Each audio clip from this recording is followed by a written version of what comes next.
Latest కావాలి.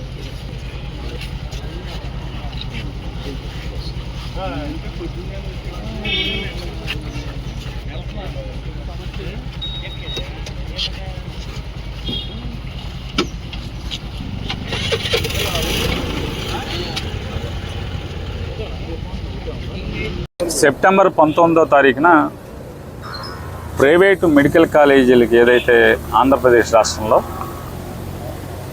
ప్రభుత్వ medical కాలేజీలు నిర్మాణంలో ఉన్నటువంటి లేదా పూర్తయినటువంటి మెడికల్ కాలేజీలని విడతల వారీగా ప్రైవేటీకరణ చేయాలి. 66 ఏళ్ల పాటు ప్రభుత్వ హాస్పిటల్తో కూడినటువంటి మెడికల్ కాలేజీ అంటే మెడికల్ కాలేజీలో సీట్లు డొనేషన్లకి ఎంతకు అమ్ముకుంటున్నారో సమాజానికి తెలుసు.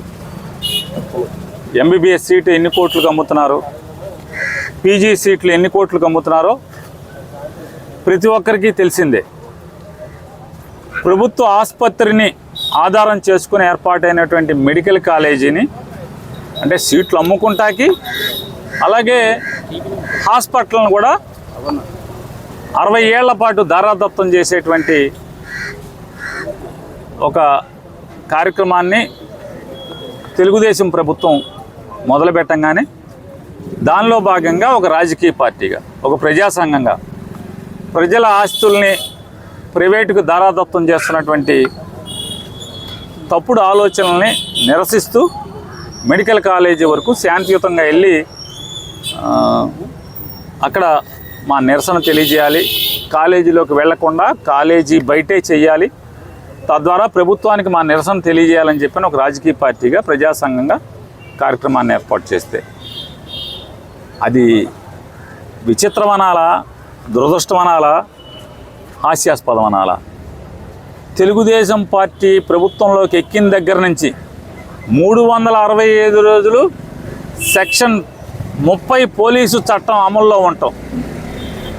రోజు 144 సెక్షన్, రాష్ట్రం అంతా కూడా 144 సెక్షన్, రోజు సెక్షన్ 30 పోలీస్ యాక్ట్ అమల్లో ఉంటాం. ఇది విచిత్రమా? లేదే ప్రజాస్వామ్యాన్ని అంటే ఇనుపు సంఖ్యలతో లేకపోతే ఈ చట్టాలతో అణిచివేద్దామనే, తద్వారా రాజ్యాధికారాన్ని సుస్థిరం చేసుకోవచ్చు అనేటువంటి తప్పుడు ఆలోచన మరి పాలకులకే తెలియాలి, ప్రజల ఆలోచనకే వదిలేస్తున్నాం. ఇలా ఉంటే మేము సెక్షన్ 30 అమల్లో ఉంది, మీకు పర్మిషన్ ఇవ్వలేదు, మీరు వెళ్ళబాకండి అంటే 365 రోజులు సెక్షన్ 30 అమల్లో ఉంటే ఎలా? అంటే ప్రజలెవరు గొంతెత్తకూడదా? నిరసన తెలియకూడదా? తప్పుని తప్పు. ఈ ప్రజాస్వామ్య దేశంలో ఒక ప్రభుత్వం ఒక రాజ్యం తప్పు చేస్తుంటే తప్పని కూడా గొంతెత్తే అధికారం లేదు. పోలీసు పర్మిషన్ ఇస్తేనే, ప్రభుత్వం పర్మిషన్ ఇస్తేనే వాళ్ళు చెప్పినట్టుగానే ధర్నా చేయాలి అంటే ఇది జరుగుద్దా? ఈ ప్రజాస్వామ్య దేశంలో అవుతుందా? నిరసన తెలియజేశాం, ఇంకా 100 మీటర్ల యువతలే పోలీసులు ఆపారు, ఆగిపోయాం. మా ఓపుకున్నంత మేర మా నిరసన తెలియజేశాం, అక్కడి నుంచి వచ్చాం. వచ్చిన రోజు రాత్రి ఎఫ్ఐఆర్ 42 మందికి అని కట్టారు. రాత్రి 12:30కి 400 మంది అని ప్రెస్ నోట్ పంపించారు పోలీసు వారు. దాంట్లో అక్కడి నుంచి నోటీసులు ఇవ్వడం స్టార్ట్ చేశారు. విడతల నోటీసులు ఇచ్చిన వాళ్ళందరూ కూడా దాదాపుగా వచ్చారు. పోలీస్ స్టేషన్కి వచ్చాం. వచ్చి ఎప్పుడో చెప్పాం, కొంతమందికి ఒకే చోట అందరినీ ఫోన్లు చేసి లిస్ట్ ఇస్తే అందరూ అంటే అందరూ వచ్చి నోటీసులు తీసుకున్నారు. ఇంటింటికి ఎక్కడ వెళ్తారా పోలీసులు? ఇదే ఉద్యోగమా? 400 మందికి నోటీస్ ఇవ్వడం అంటే పోలీసులకి ఇదే ఉద్యోగం అవుతుంది. ఇక లా అండ్ ఆర్డర్ చుట్టం ఉండదు. మీరు ఎవరో లిస్ట్ ఇవ్వండి, అందరూ వచ్చేసి సంతకాలు పెడతారని చెప్పాం. అంటే సంతకాలు పెడుతున్నాం. దానిలో మా పట్టణాధ్యక్షుడు అయినటువంటి వైఎస్ఆర్ కాంగ్రెస్ పార్టీ మచిలీపట్నం పట్టణాధ్యక్షుడు అయిన సుబ్బన్న నోటీస్ తీసుకుని ఇప్పటికి 4 సార్లు పోలీస్ స్టేషన్కి వచ్చాడు. ఆ కన్సర్న్ సబ్ ఇన్స్పెక్టర్ గారితో చర్చించాడు. ఏమండి ఎప్పుడు రమ్మంటారు, అందరం వస్తామని చెప్పని. ఆయన చెప్తానని చెప్పి చెప్తున్నారు, కానీ ఇంతవరకు వారు చెప్పలేదు.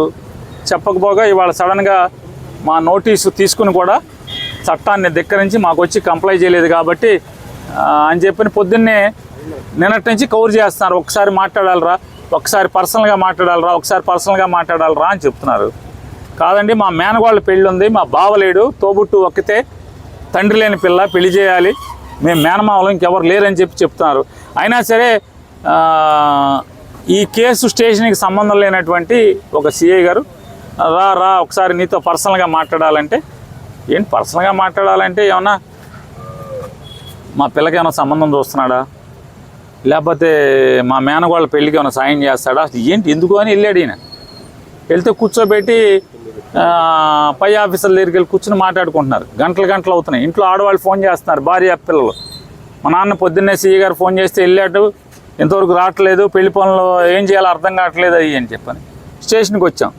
స్టేషన్కి వచ్చి ఏంటండి అంటే, మేము పలానా కేసులో మేము రమ్మంటే రాలేదు, 41 నోటీస్ ఇచ్చాం. ఇదేంటంటే రోజు స్టేషన్కే తిరుగుతున్నాడు కదా, రాపోతాం ఏంటి, మా అందరి తరఫున అతనే ఒకళ్ళు తప్పుచ్చుకుని మీ దగ్గరికి ఎప్పుడు రమ్మంటే ఎప్పుడు వస్తాం, మీకు ఏం కావాలి వచ్చి చెప్తారు కదా, ఎందుకు మీకు 400 మందితో స్టేట్మెంట్లు ఎప్పుడు రికార్డ్ చేసుకోవాలి, ఎప్పుడు అవుతాయి అన్న ఎందుకండి అని చెప్తున్నాం. విడివిడిగా బెదిరిస్తున్నారు కొంతమంది, నోటీస్ ఇస్తాకెళ్ళి బెదిరిస్తున్నారు, జాగ్రత్త ఇంకోసారి రోడ్డు ఎక్కితే మిమ్మల్ని అది చేస్తాం అని చెప్పని. కాబట్టి అందరం కలిసి ఒకసారి వేస్తాం. ఇందులో ఆడపిల్లలు ఉన్నారు, చాలామంది మహిళా కార్పొరేటర్లు ఉన్నారు, మహిళలు ఉన్నారు, వీళ్ళందరిని కూడా కేసులో ఇరికిచ్చారు, కేసు పెట్టి రమ్మంటున్నారు స్టేషన్కి అని చెప్పని ఉద్దేశంతో మేము అందరం ఒకసారి వస్తామండి అని కూడా చెప్పాం.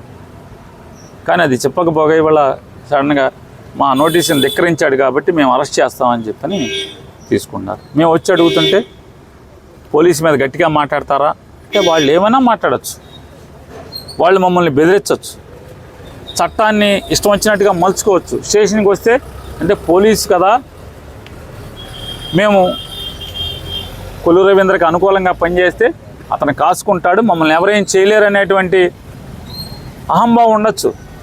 కానీ చట్టాలు కోర్టులు ఉన్నాయని చెప్పినా కూడా అంటే వాళ్ళు గట్టిగా మాట్లాడితే మేము తిరిగి గట్టిగా సమాధానం చెప్పకూడదంట. అర్థం కావట్లా. పోలీస్ స్టేషన్ మీద దాడికి వచ్చారంటారు.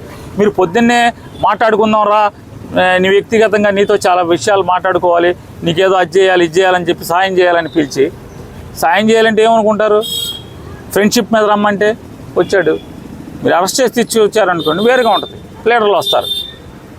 అలాగా ఉండేలా వచ్చి ఏంటి పొద్దునుంచి కూర్చోబెట్టారంటే అని చెప్పి వచ్చాం. ఏదైనా పట్టణాధ్యక్షుడు కూర్చోబెడితే ఆందోళన మాకు రాదా, నిర్బంధిస్తే మీరు వచ్చాక ఏం చెప్తున్నారు, అయితే అరెస్ట్ చేయండి, మాకు అరెస్ట్ చేసినట్టు నోటీస్ ఇవ్వండి అంటే మేము ఇవ్వం, వాళ్ళ భార్యకి ఇస్తాం. నేను బాబాయినండి అంటే నువ్వు బాబాయ్ అని మాకు రుజువు ఏంటి, బాబాయిని కాదని మీ దగ్గర రుజువు ఉంది అంటే అతను చెప్పాడు మా బాబాయ్ అండి, మా రక్త సంబంధం, మా బాబాయ్ అని చెప్పి అతను చెప్తున్నాడు. చూడండి ఎలా వితండవాదం, ఎవరినో సాటిస్ఫై చేయటం కోసం, ఎవడో రాజకీయ నాయకుడిని ఒకడిని ఆయన్ని మజా చేయడం కోసం, ఆయన్ని ఖుషి చేయడం కోసం ఇట్లాంటి ఆలోచనలు చేయటం, ఇట్లాంటి పనులు చేయటం పోలీసులు. మేము సిద్ధంగా ఉన్నాం, మరో వస్తాం, మీరు ఎప్పుడో చెప్పండి, వచ్చి సంతకాలు పెట్టి ఆధార్ కార్డులు ఇచ్చేస్తామని చెప్తున్నాం. ఇవాళ శనివారం ఆదివారం చూసుకుని వాళ్ళు తీసుకొచ్చి ఏ టైంలో పెడతారో తెలియదు, మేము కోర్టుకు పెడతాం తెచ్చుకోండి అంటున్నారు. తప్పకుండా కోర్టులు ఏం గుడ్డి కాదు కదా. కోర్టులు ఎన్నిసార్లు చెప్పినా, హైకోర్టులు కింద జిల్లా కోర్టులు ఎన్నిసార్లు చెప్పినా కూడా వీళ్ళకి అసలు కోర్టులు అంటే చాలా నీచంగా, అంటే చాలా చిన్న స్వభావం కనపడుతుంది వీళ్ళకి. కోర్టులు ఏం చేస్తాయి, మేము రిమాండ్కి పెడితే మా రిమాండ్ని రద్దు చేసే అధికారం కోర్టులకి ఎక్కడ ఉంటుంది, జడ్జిలు అంత ధైర్యం చేస్తారా అని మాట్లాడుతున్నారు. ఏం చెప్తాం. ఇవాళ మీకు గుర్తులేదా, సోషల్ మీడియాలో ఊరికే సంబరాల రాంబాబు లాడ్జ్లో దొరికాడని ఒక పోస్ట్ పెడితే 3 ఏళ్ల క్రితం తీసుకొచ్చి పెట్టాము. పెడితే 10 రోజులు రిమాండ్లో ఉన్నాడు, తెలీదా పోలీస్ అంటే ఎట్టా ఉండతో. ఒక సోషల్ మీడియాలో 3 సంవత్సరాల క్రితం సంబరాల రాంబాబు లాడ్జ్లో దొరికాడు పోలీసులకి అని చెప్పని 3 ఏళ్ల క్రితం ఒక పోస్ట్ పెడితే ఆ పోస్టుని ఆధారం చేసుకుని కేసు పెట్టి 10 రోజులు రిమాండ్లో పెట్టాం. పోలీసు ఎట్లా ఉంటుందో తెలియదా మీకు? అదొకటే కాదు, సిబిఐ ఎంక్వైరీ చేయమని చెప్పింది కోర్టులు, అది కూడా తెలుసుకోమని చెప్పాం. సిబిఐ ఎంక్వైరీ చేయమంది పోలీసుల్ని, సిబిఐ పోలీసుల మీద, అది కూడా తెలుసుకోండి. ఎంతోమందిని వదిలేయమని చెప్పింది, అది కూడా తెలుసుకోండి. మీకు అంత ధైర్యం ఉన్న జడ్జి ఉంటే వదిలించుకోండి, తెచ్చుకోండి, బెయిల్ తెచ్చుకోండి. తెచ్చుకుంటాం ఖచ్చితంగా. అంత ధైర్యం ఉన్న జడ్జిలే ఉంటారని మేము కూడా అనుకుంటాం, తెచ్చుకుంటాం. తెచ్చుకోక ఏం చేస్తాం? జడ్జిలనే వెళ్ళి కాళ్ళ మీద అక్కడే మా ప్లేటర్లు పెట్టుకుంటాం, వాస్తవాలు చెప్తాం. సీసీ ఫుటేజ్ తీయండి, ఏం చేయాలి చూడండి, ఏం జరిగిందో చూడండి. సెప్టెంబర్ 20-21 నోటీస్ ఇచ్చిన కాడి నుంచి వాళ్ళ దాకా ఎన్నిసార్లు వచ్చి ఉంటాడు? 4 సార్లు 5 సార్లు స్టేషన్కి వచ్చి వెళ్ళాడు. కాల్ డేటాలు తీసుకోండి కావాలంటే, సబ్ ఇన్స్పెక్టర్లు, స్టేషన్లో రైటర్లు, కానిస్టేబుల్స్, మా టౌన్ ప్రెసిడెంట్ వెళ్ళి చూసుకోండి. ఎన్ని కోర్టుకు చెప్పుకుంటాం. కాబట్టి ఈ మచిలీపట్నంలో కొల్లు రవీంద్ర మజా కోసం, కొల్లు రవీంద్రని ఖుషీగా ఉంచడం కోసం ఇక్కడ అధికారులు పనిచేయటం. కానిస్టేబుల్స్ అయితే నలిగిపోతున్నారు, తిట్టుకుంటున్నారు వెనక్కి తిరిగి. చిచ్చి అమ్మాయి ఎందుకురా బాబు ఇక్కడ వీళ్ళ దగ్గర పనిచేస్తున్నాం, గతి లేదు మనకి ఈ ఉద్యోగం తప్పితే అని. వాళ్ళకి తెలుసు ఏం జరుగుతుందో, వాళ్ళకి తెలుసు. కానిస్టేబుల్స్ కొన్ని కానిస్టేబుల్స్ ఏమన్నా వాళ్ళు ఏమన్నా 10th క్లాసు లేకపోతే 7వ క్లాస్ కాదు కదా, ఒకళ్ళు పోస్ట్ గ్రాడ్యుయేషన్ చదువుకుని వచ్చారు. అందరూ సాఫ్ట్వేర్ ఇంజనీర్ అంటే కంప్యూటర్ సైన్స్ ఇంజనీరింగ్ చేసుకొచ్చిన వాళ్ళు ఉన్నారు కానిస్టేబుల్స్. ఏం చేస్తాం, దురదృష్టంగా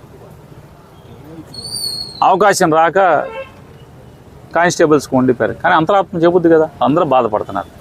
ఏం చేస్తాం, ఇంత దుర్మార్గం నడుస్తుందని చెప్పాను. ఖచ్చితంగా ఫైట్ చేయడానికి సిద్ధంగా ఉన్నాం. న్యాయస్థానంలో వీళ్ళ మీద పోరాటం చేస్తాం. ఈ తప్పుడు కేసుల మీద, తప్పుడు అరెస్టుల మీద న్యాయస్థానంలో న్యాయం దొరుకుతుందని సంపూర్ణంగా విశ్వాసం వ్యక్తం చేస్తున్నాం. మేము వస్తామయ్యా, ఇప్పటికీ చెప్తున్నాం, వస్తామయ్యా అంటే కొంతవరకు నోటీసు ఈ ఆధార్ కార్డులో అసలు ముద్దాయి లిస్ట్ ఎంతో ఇమ్మంటే ఇవ్వట్లేదు. చూడండి ఎంత విచిత్రం, ముద్దాయి లిస్ట్ ఎంతో. ఇవాళ ఇంత తప్పుడుతనంగా అరెస్ట్ చేసిన ఇతను అరెస్ట్ చేస్తున్నారు కదా. ఒక ఆర్ఎంపీ డాక్టర్ని ఇంటికి వెళ్ళి పోలీసుల సమక్షంలో ఒక సబ్ ఇన్స్పెక్టర్ 3 కానిస్టేబుల్స్ ఉండగా ఇల్లంతా ధ్వంసం చేసి అతన్ని చావబాది హత్యాయత్నం చేసి కాళ్ళు చేతులు ఇరగొట్టి మోకాళ్ళ మీద నుంచోబెట్టి వీడియోలు రికార్డ్ చేస్తే ఇంతవరకు వాళ్ళ మీద నోటీస్ ఇవ్వాల, పోలీస్ స్టేషన్కి కనీసం పిలవను కూడా పిలవాల. అరెస్టు సంగతి దేవుడేరు, పోలీస్ స్టేషన్కి పిలవాల. ఎవరయ్యారంటే పాత కేసుల్లో ముద్దాయిలు, ఎంతోమంది దళితులను కొట్టిన కేసుల్లో ముద్దాయిలు అరెస్ట్ అయ్యి బెయిల్ మీద బయట తిరుగుతున్నటువంటి ముద్దాయిలు. మరి ఇటువంటి రౌడీలని విచ్చలవిడిగా బతిమాలుతున్నాడు. ఒక చోట వీడియోలో బతిమాలుతున్నాడు, సార్ మీ ప్రభుత్వం సార్ అని. అదేం రౌడీ షీటరు. పలు కేసుల్లో, రౌడీజం కేసుల్లో, దాడుల కేసుల్లో, హత్యాయత్నాల కేసుల్లో ముద్దాయిలుగా ఉన్న వాళ్ళని వీళ్ళు బతిమాలుతున్నారు. తప్పు అండి, మీ ప్రభుత్వం అండి, మీ ప్రభుత్వం అండి, మీ ప్రభుత్వానికి చెడ్డ పేరు వస్తుందండి. ఇంతవరకు నోటీస్ ఇవ్వలేదు, పిలవలేదు, అరెస్ట్ చేయలేదు. ఇది పోలీస్ వ్యవస్థ బందర్లో ఎన్ని కాళ్ళ మీద నడుస్తుందో ప్రజల్ని నిర్ణయించమని ఆలోచించుకోమని విజ్ఞప్తి చేస్తాం. అసలు ఎవరిది అందరూ నోటీస్ తీసుకున్నారు, అందరూ స్టేషన్కి వచ్చి ఆధారాలు ఎప్పుడు ఏమండి ఏదోటి మా గ్రూపులన్నీ హ్యాక్ చేశారు పోలీసులు, మా గ్రూపులన్నీ హ్యాక్ చేశారు. వాళ్ళే మా మెసేజ్లు చదివేస్తున్నారు, వాళ్ళే నువ్వు మెసేజ్ ఇది పెట్టావు కానీ అడుగుతున్నారు. ఎవడు వీడియోలోంచి ఏం పోస్ట్ చేశారో తెలియదు, ఇట్లా రకరకాలుగా చెప్తున్నారు. సుబ్బన్న ఏదో మీరు పోలీసులు బెదిరిస్తున్నారు, అందరం ఒకరోజు వెళ్దామని చెప్పి పెట్టాడంట. మీరు గబాలన పోలీసులు వస్తే దడబాకండి, వాళ్ళు ఇమ్మనంగానే ఎక్కడ పడితే అక్కడ సంతకాలు పెట్టబాకండి, అందరం కలిసి నోటీస్ తీసుకున్నాక ఒకరోజు స్టేషన్కి వెళ్దామని చెప్పాడు. దానికి నేరం అండి. నేరం ఏం నేరం? ఇళ్ల మీదకి వెళ్ళి సావ కొడితే హత్యాయత్నం చేస్తే ఇంతవరకు పిలిచింది లేదు, పిలిచిన పాపాను పోలా. ఒక దళితుడిని షాప్ అంతా ధ్వంసం చేస్తే ఇంతవరకు ఆ ముద్దాయిల్ని పిలవలేదు, కనీసం నోటీస్ ఇవ్వాల. పోలీసుల సమక్షంలో జరిగితే సరే చేయని, ఎంతకాలం చేస్తారు చేయని. ఆయన అంటున్నాడు ఏం చేస్తాడు ఆ జగన్ సీఎం అయితే ఏం చేస్తాడు, గురేస్తావేంటి, మాకు తెలుసులే అన్నీ అని మాట్లాడుతున్నాడు ఆఫీసర్ గారు.